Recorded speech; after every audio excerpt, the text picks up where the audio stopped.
Alam mo ba tong familiar na senaryo? Sweldo ka ngayon, pero bukas wala ka ng pera. Totoo bang utang ang dahilan kung bakit hanggang ngayon wala ka pa ring ipon? O baka may mas malalim pang dahilan na ayaw mong aminin sa sarili mo? Marami sa atin, madaling isisi sa utang ang kawalan ng ipon. Pero sandali lang, hindi lang ito tungkol sa pera. Ito'y tungkol sa diskarte, mindset, at kung paano mo talaga tinitingnan ang pera. Isipin mo to, bakit nga ba tayo nababaon sa utang sa simula pa lang? Tuloy-tuloy ang gastos, kahit walang dagdag na kita. Minsan, gumagastos tayo hindi dahil kailangan, kundi dahil gusto lang nating gumaan ang pakiramdam. Napansin mo ba? Kapag stressed ka, mas madali kang bumili ng hindi mo naman talaga kailangan. Emosyon pala ang tunay na kalaban, hindi lang budget. At kapag ganito ang cycle, kahit tumaas pa ang sweldo mo ng doble, triple, ubos pa rin. Parang butas na timba, di ba? Kahit gaano karaming tubig ang ilagay mo, tulo pa rin. Kaya ano ang unang hakbang? Simple lang. Kilalanin mo muna ang sarili mong pattern sa pera.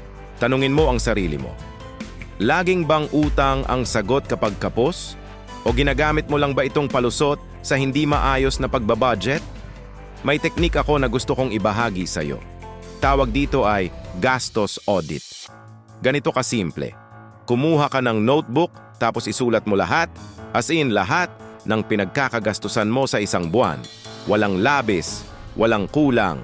Pagkatapos, i-categorize mo. Alin ang needs, alin ang wants.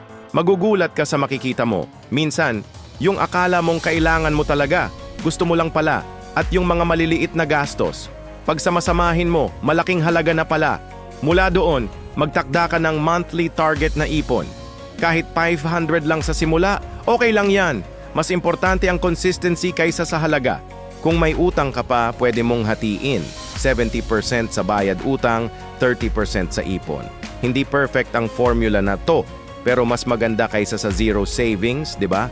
Alam ko, hindi madali ang pag-ipon habang may utang, pero posible. Marami na ang nagawa nito at kaya mo rin.